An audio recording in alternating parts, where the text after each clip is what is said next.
बिहार विधानसभा चुनाव समाप्त हुआ। नेताजी लोग अब अपने अपने बंगले में चले गए हैं और हम सब को भी अब अपने अपने बैनर और पोस्टरों को जो हमको थमाया गया था उसको छोड़कर और चिकन चावल और मटन चावल को छोड़कर अपने अपने झोपड़ियों में चलना चाहिए उन झोपड़ियों की तरफ जहाँ पे मटन चावल तो नहीं, चिकन चावल तो नहीं, विशेष प्रकार के पेय पदार्थ तो नहीं, पर नून रोटी ही है, लेकिन भूखे पेट वो भी भाएंगे।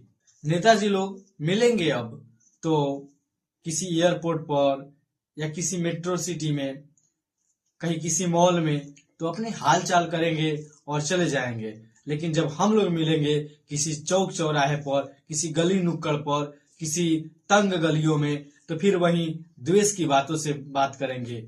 ऐसे बात करेंगे जैसे किसी जन्म जन्मांतर का दुश्मनी हो। लोकतंत्र का तो यही खूबसूरती है कि नेताजी लोग चुनाव हारते हैं और फिर अगले 5 साल की तैयारी करते हैं और जनता चुनाव में भाग लेती है और फिर क्या करती है, 5 साल की बैर पालती है।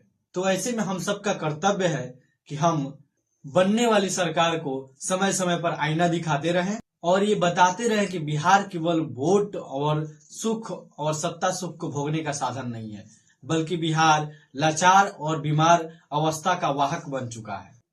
इसलिए आप सरकार बनाइए, आपका अभिनंदन है, लेकिन अपने द्वारा लाए गए मैनिफेस्टो में जो वादे किए हैं उसको पूरा करना मत भूलिएगा, वरना हम हर गली, हर चौराहे पर, बाजारों में आपको सवालों के कटघरे में खड़ा करते रहेंगे।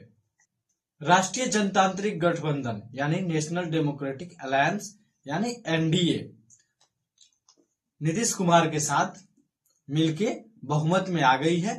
अब वो सरकार बनाएगी जब तक सत्ता दल बदल वाली स्थिति नहीं आती।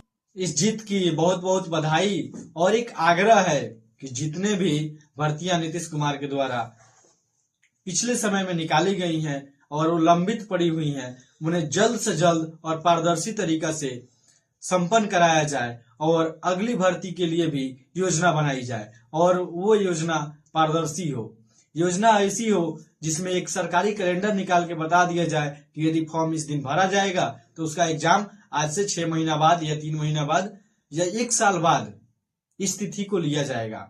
यदि सरकार इतना करने में सक्षम होती है तो हम जैसे बहुत सारे विद्यार्थियों का, जो लोग अभी पढ़ाई कर रहे हैं, उन सब का सरकार के प्रति विश्वास जगेगा, जो विश्वास उठ चुकी है। और सरकार आशा करते हैं कि अब दंडों से नहीं काम करेगी, सरकार बात करेगी टेबल पर बैठा के स्टूडेंट को, न कि सर्दी के कड़ाके में वाटर कैनन चलवाएगी। जय हिंद। आप देख रहे थे रिस्की ट्रुथ। मिलते हैं किसी अगले वीडियो में, तब तक के लिए स्वस्थ रहिए, मस्त रहिए।